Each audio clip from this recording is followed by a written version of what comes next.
So today I'm going to prepare a completely new VM template for all of my future work, be it demo or enablement, technical training, instructional design, whatever.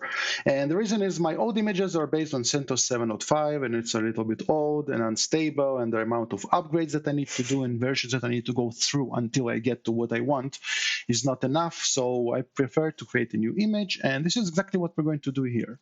So the image creation includes several steps.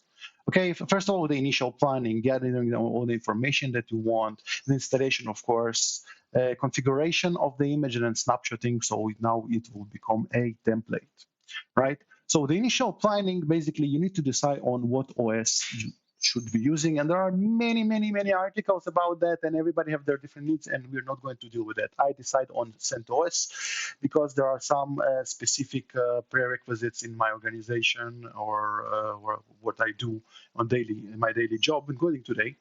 And it just says that OS is the CentOS is the best.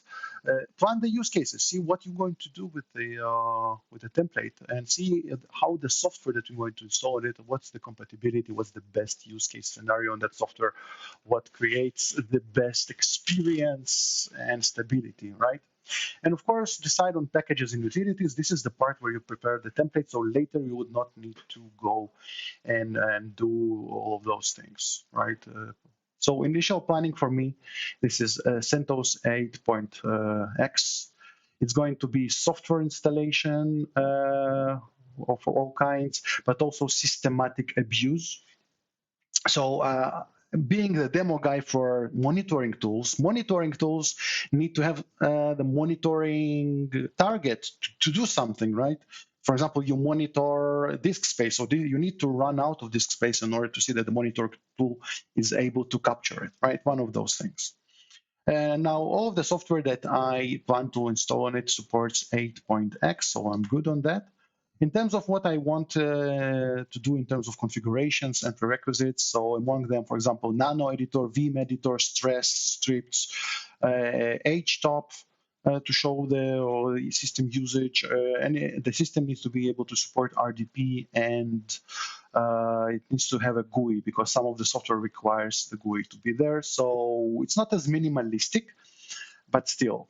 And of course, we're going back to systematic abuse over here. Having a big template, right? For example, big hard drive, it's really hard to move around and replicate, and also to get it to squeal, right? So initially, the template should be very small.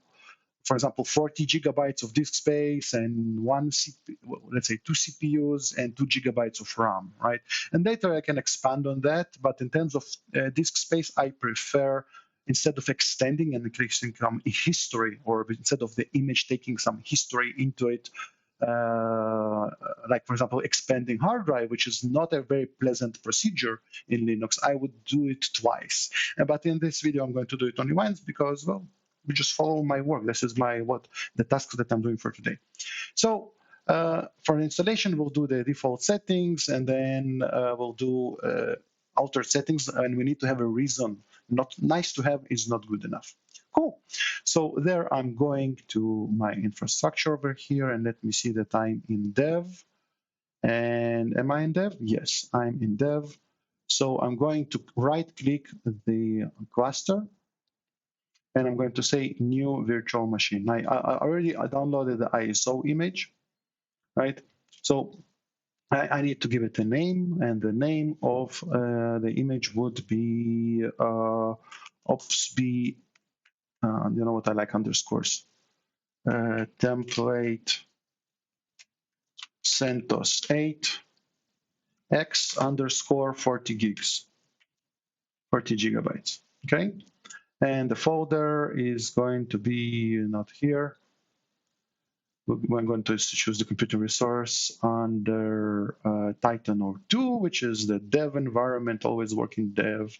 Select any of the hard drives, doesn't really matter. And compatibility, you know what, I'm going to make it 6.5 and later.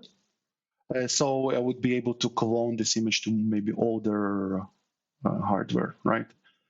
The OS family is going to be Linux, and I'm going to choose the CentOS 8. CentOS doesn't exist, so we will specify Red Hat Enterprise, the compatibility. Oh, it doesn't recognize the latest, right?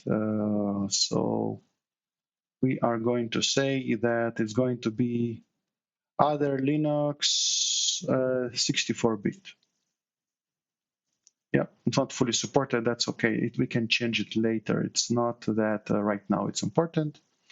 Customize hardware. So I'm going to say 2 CPUs. Memory is going to be 2 gigabytes initially. And the hard drive is going to be 40 gigabytes.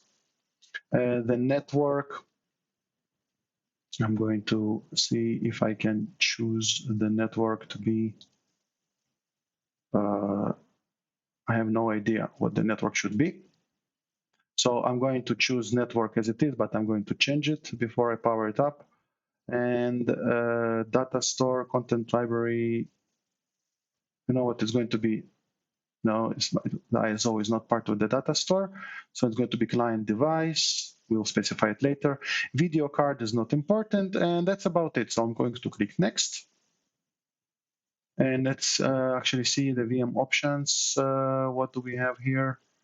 General options, remote console, log the guest operating system, encryption. No, all of this is not important. We're going to be as generic as possible. It's very important to be generic, otherwise the amount of what it's called, the amount of complexity that you're going to introduce is going to be beyond normal. And then you would have to explain to support and everybody else why is it what you do is what you do. Private net 11. That's what I need to. Change in the configuration settings. So I'm going to go back here, and I'm going to specify that it's going to be private net 11. Okay, private net 11. That's it. That's for compatibility later. Fantastic. So let's power it up. And then we can have the web console or remote console. Web console is not good for installation from ISO. So I'm going to launch the remote console, and I think it's downloaded already. That's good. Waiting for connection. Also very good. Okay, and okay, so now it's trying to do some stuff, and it captured the mouse, so I'm going to press Control and Alt in order to release it from there. And I'm going to say removable device, CD drive, connect to disk image file. And I'm going to choose from downloads the, where did it go? Did it go here? Okay, we need to check where the image was went, because I know that I copied it. Okay, Control J, and it went to the folder named OVF. Okay, so it's in a remote storage. So here in OVF, CentOS 8.3. And we're going to power cycle it. So restart guest. So now it would boot from the CD. And we're going to say install. It's not really pleasant in terms of how the screen works. Okay, so we're going to say install. Some of the images would actually load into the VM, like in a demo mode, and then you can choose to install from desktop. But here we are choosing it like the very initial setting. Now we wait a little bit. And I know that for some of you, it might be looking trivial, but also those are considerations when you prepare your images, on a customer side or anything like that, when you want to have the cleanest experiment and you want to be very minimalistic. You don't want to overcomplicate things with prerequisites and everything else, because those offset you from the default. And then when you need to support and fix stuff, it's going to be difficult. Okay, the templates should be very, very vanilla. That allows you to branch and use them into many, many other scenarios rather than having something very specific that cannot be utilized later or cannot be explained to support. And then in enterprise software, they're going to tell you, well, you know what, you made all those choices and you want us to find a workaround for those choices. I'm not sure that's a good idea. And they would be completely right. Trust me, I was in support in the past. It's not nice to support unsupported systems. Not pleasant. Okay, so we don't have a network, it says. That's completely fine. For now, we're not specifying anything. And now we have ourselves a little bit of a GUI going on here. So the default is English, of course, United States, why not? And we click on continue. Okay, and now it has all kinds of configurations. So this is the English time and date. I'm going to specify that it's going to be UTC. Europe, can we have UTC right from the get-go, or should I change it later? UTC. Okay, there is no UTC. What can we do? Region, Pacific, ETC, Asia, United States, India. Okay, we're going to say ETC, Greenwich Mean Time. Basically, it's the same thing. Network time is off. And what time is it now? 9:49. That's pretty much accurate. We're going to click on Done. Okay, installation source, local media. We don't need to change anything. Software selection. So server with GUI. Okay, you can go with just server or minimal install or something like that, but we're going to choose server with GUI.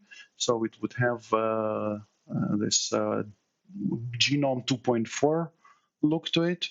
And we're going to specify remote desktop client. So we would be able to connect to it from remote desktop. I hope this is the right one. Debugging tools, Windows file server, FTP server, mail server, no, network file system client, and then network servers, performance tools, remote management for Linux. We're going to choose just in case, virtualization tool, basic web server, no, Unix compatibility, container management, security, headless, graphical administration tools. We do want them. If I'll cascade this environment to students, they want to be as visual as possible. Not everybody are Linux admins. Security tools, no, and system tools.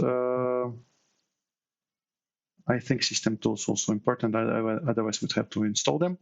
So this is it. It is done.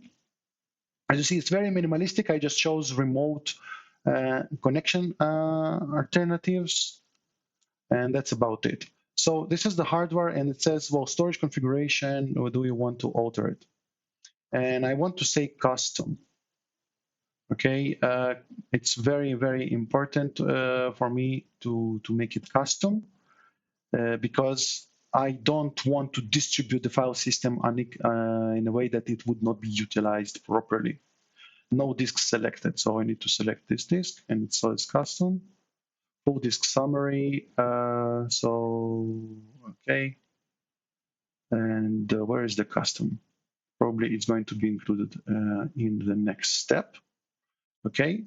So LVM, theme provisioning. So I'm going to say just LVM because some of the software requires it. And I'm going to say create mount point / root, add mount point. So now the whole 40 gigs of disk space is used for mount point. As you might notice, there is no swap space or anything, or swap partition, because this is not the way to go. Nowadays, you need to go with either not having a swap at all, because we are working in the cloud, and many of the software tools are tuned for working in the cloud. They don't require you to have swap. Or if you want to have swap, because swap space can kill an SSD hard drive, you want to have swap file instead, which is a preferable way, and it gives you the same functionality. And when you do it on demand, it's a very short procedure, and we have it on my channel as well. Okay, so basically, one partition, the size of 40 gigabytes, and let's see what it wants. Rate level and create automatic save, configure volume group, please create a name for this volume group. And so we're going to have it on defaults. Why on defaults? Because when you will read the some manual for how to expand disk space or how to alter something on your disk or on your hard drive or anything, it's going to be referring to everything in default terms. So default terms are better. Okay, and let's see. Cannot be time LLV. You have not specified the. Okay, and device type. Let's say standard partition. Okay, just standard partition, and that's all. In case it will be, we would have to do LVM later. You know what? I'm thinking about my software. No, that's okay. Okay, and the file system, I'm actually going to say ext4 because sometimes databases don't really like the new file systems. So ext4 is the way to go. Now we click on done, and hopefully it will say that we don't have an error. You have not specified. I don't want to specify a swap. It's okay. So I'm going to say done. Okay, and it says we'll create all of those changes. So this is going to be applying all of those changes. Kdump, no idea what it is. Network and host, we are going to do it a little bit later. Okay, but I'm going to say that it is enabled. And in terms of configuring, maybe initially I should specify something here. So the name is ENS32. The proxy is going to be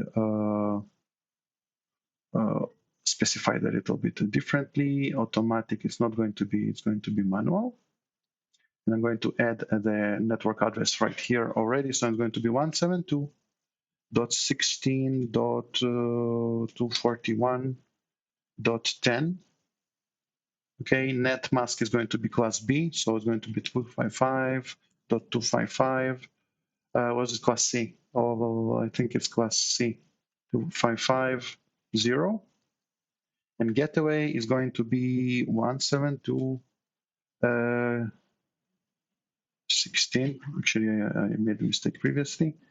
It's going to be 241.254. Okay, that's good. This one is 16. Okay, we corrected it. And the DNS servers is going to be, oh, I don't even remember. So we go to vCenter, we find our DNS server. Should be somewhere here. And the IP of the DNS is 200, 241.200. I'm going to say 172.16.241.200. Search domains, immediately it's going to be opsb.eswdc.net. Okay, and IPv6 settings disabled. Because believe it or not, many default things do not like it. Okay, method automatic, but I don't like automatic. I want manual, and it's not part of this, so I'll have to do it later manually. So we're gonna have save. We're gonna say Ethernet is on, and it's connected, and everything is good. We're gonna say done. Okay, security policy, there is nothing here for us. And we are going to specify the root password, and it's going to be a very simple but proper password. And we're gonna say done. Begin installation. That's it. So we have completed a part of the whole thing. We changed the settings for a good reason. So basically, we adjusted the VM to the network it's going to have and to intended use, but we did not add any other stuff to it as it is because we want to have a snapshot of it before we alter anything else. Okay, so right now it's installing. It's pretty standard. The bar is going to go to all the way up. It's going to tell us, do you want to reboot it later? And let's just jump into that section. Okay, so here it is, reboot the system. Reboot the system, come on. Come on, reboot. There it is. All right. So I would vote. So now we'll do the configuration, networking and packages. So we'll see how the networking goes. CentOS Stream 4.18 kernel version. That's good.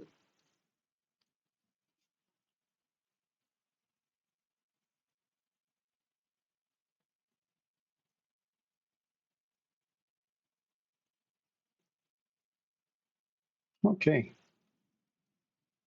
So now let's minimize this and see how the template looks like. From here, did it get an IP? Is there an IP address for it at the moment? Okay, no, not yet, not yet. We'll get there. Okay, license information, license not accepted. So let's accept the license. Okay, I accept the license agreement, done. User creation, finish configuration. All right.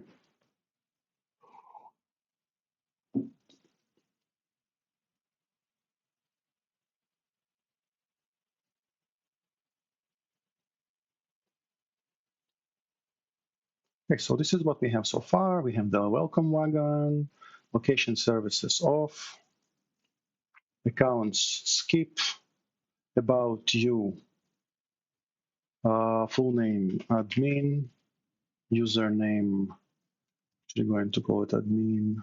No, it's going to be admin.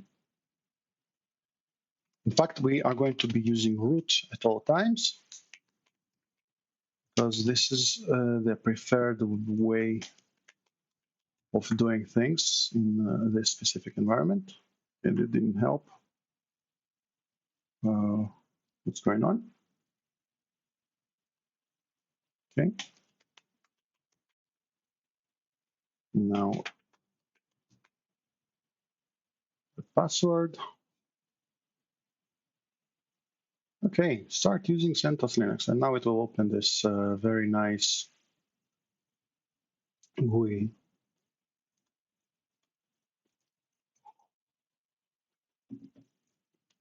Okay, and genome help doesn't really help at the moment.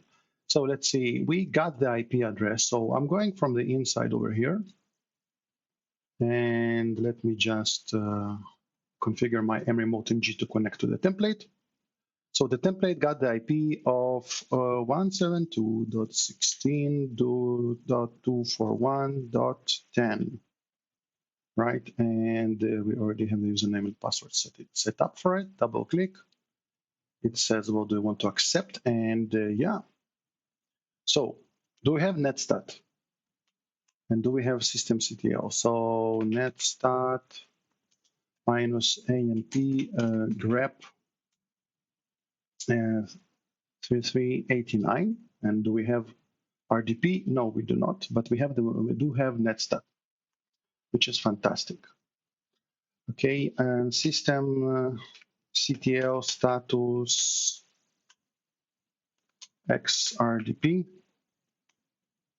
Okay, we don't have the XRDP. So meaning that it does not work with RDP just yet, but we are going to address that. Meanwhile, we're going to do system CTL stop firewall. Come on.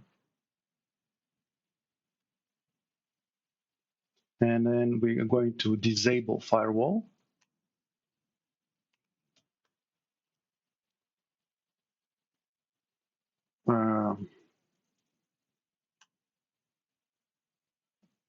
What did I do? Disable, not disable, disable.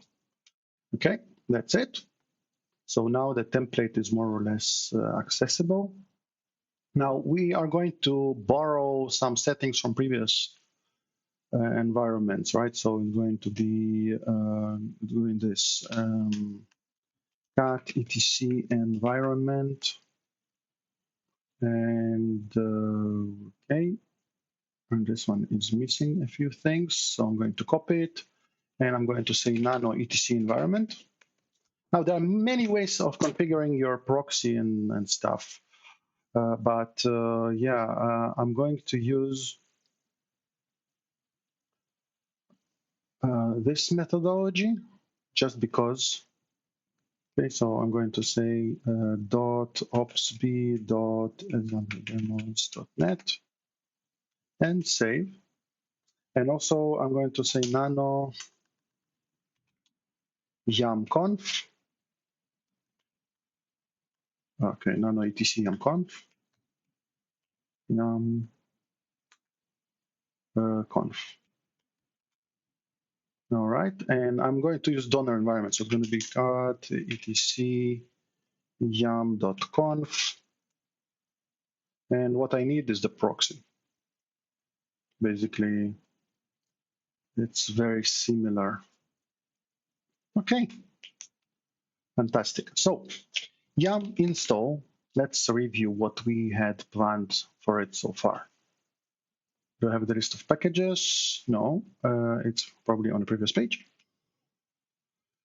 VIM stress htop and RDP with GUI, so yam install.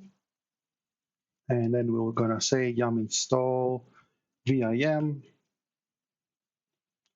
We already have nano, so we're going to say htop is part of the appel release actually. So we're going to say yam install appel release -y. And it would say that it's not able to connect because the proxy was not set. Or is it immediate setting? It is. Okay, so it's able to connect, it downloads everything. There's the appel release, 8.8, no arch. Okay, yam install all the prerequisites, basically htop, stress, and G. Why am I doing asterisk? Why am I doing commas? I have no idea. Should not be doing that. Okay, yam install htop stress VIM, XRDP. Network net tools already exist on the system, I see. I'm actually going to do M4. That's part of the prerequisites for almost all of our products. And I'm going to say -y. So let it just run and install all of those nice packages. Let's compare it to our list. Yes.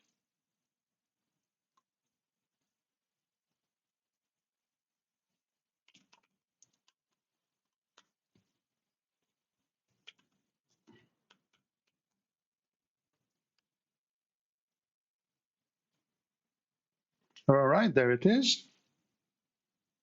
Cool. So we are going to enable the XRDP. Yes. And we actually need to also start it. I think the minus now did start it.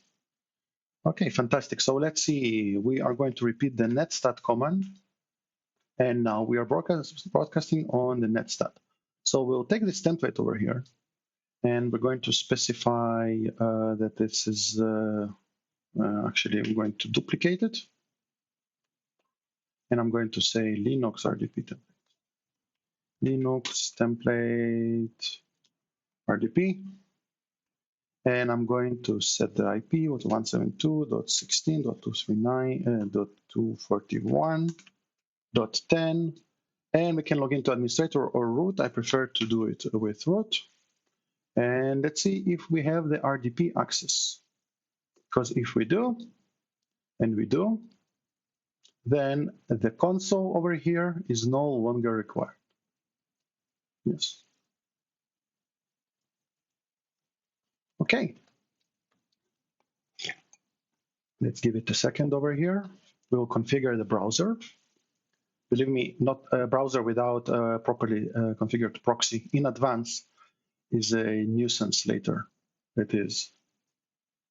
Okay, logged in as privileged user. Okay, oh, that's a different genome than I used to. It's not 2.4, it's 3. Okay, doesn't matter. We'll go to our Firefox over here. And then we'll wait for it to open for a while. Come on, a little bit faster.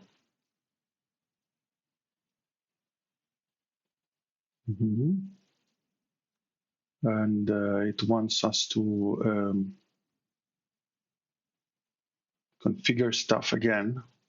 Not sure why. Why would you do this? Come on.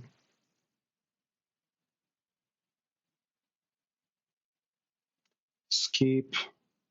Start using CentOS. Thank you. Where's my Firefox?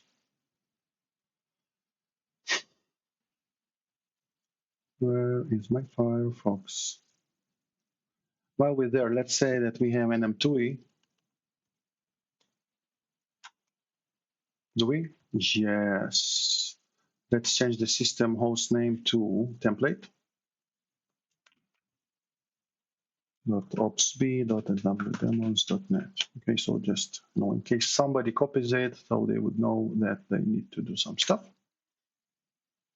Okay. Come on, I pressed enter. Okay, and that's our XRDP. It's thinking really hard. Okay, the host name was set. It is thinking really, really hard. Yes. Okay, so this is how the hard disk looks like. As you see, everything, all the 33 gigabytes are in the root. All the free 33 gigabytes here are in the root. Everything else is not important. We don't have swap at all.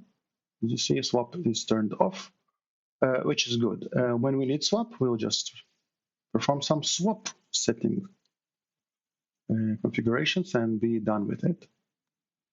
Okay, this RDP is very slow. Should I use VNC instead? I don't know. Doesn't matter, I prefer RDP. Why is it slow? I don't know. We can check it with the Brandy installed htop. So let's see. Yeah, okay. We're kind of running out of memory here, which is expected. So we have only one task remaining on the system, which is configuring Firefox. Once this thing kind of lets us, let's duplicate tab. This is part of, that's not the right tab to duplicate. This one we will close. Okay, so that thing becomes very what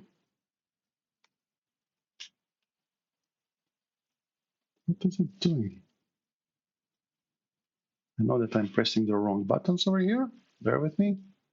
Okay, Linux private RDP, installate RDP. There we have it. Let's close this window.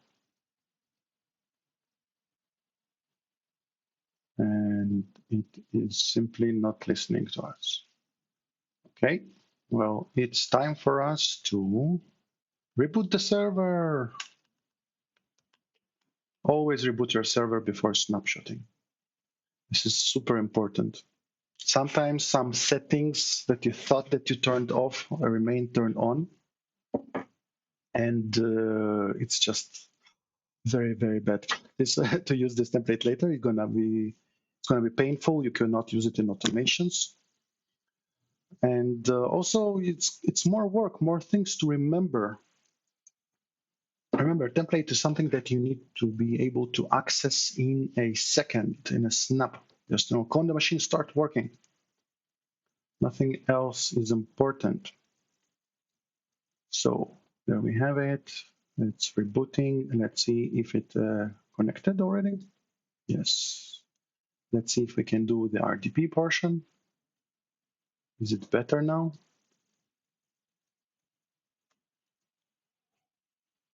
I know that the server is minimalistic, but health of its use is going to be based on abusing the system with stress scripts and everything. So the initial small size is well justified in our case. And when I will create a bigger template, if you remember, I said that I'm going to create two templates, one with a bigger hard drive. I'm actually going to give it more resources because there is no way it's going to be used for abuse scenarios, right? So we're going here to preferences.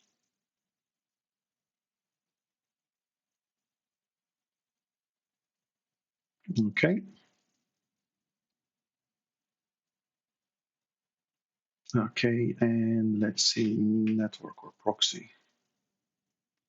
There's the proxy settings. And it says use, no, I'm going to say use it for everything. So it's going to be proxy net port 8088. And no proxy for basically b.swdemos.net, comma swdemos.net, mf-t.com, and just in case .itom.com, just in case. All right. And let's see the result. So we're going to Google. Let's see if it opens, and it does. Okay, that's it. So we know that everything is good over here. RDP works. We can close the RDP. We can shut down the host. Okay, power off, sorry. Power off. That's it. We are going back to our demo vCenter, and we are going to snapshot it. That's it. We say take snapshot, and we're going to say init snapshot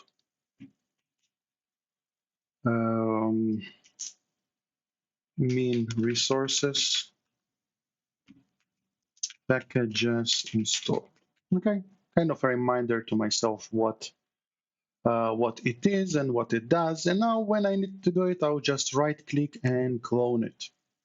Okay, and also I can actually create a template. So I can convert it to template, and then I'll be able to, instead of cloning it in other places, I'll be able to create VMs based on this as a template, which is a nice feature, but I'm not using it because in big environments, a single variation of a template that someone created for themselves should not be a part of the library unless it's going to be widely used by everybody else, which is not the case. So I'm not going to impose on everybody else. And yeah, that's how I will keep it. So that's it. We have a snapshot. We can have variations with bigger resources or other packages installed, but the base snapshot is done. This is how I recommend doing it, at least initially. There's always an opportunity to improve on that with more prerequisites that your organization might require, but at least you don't need to go over the whole installation process from scratch. And you know that it is as vanilla as possible. So I hope you enjoy that one. I'll see you next time.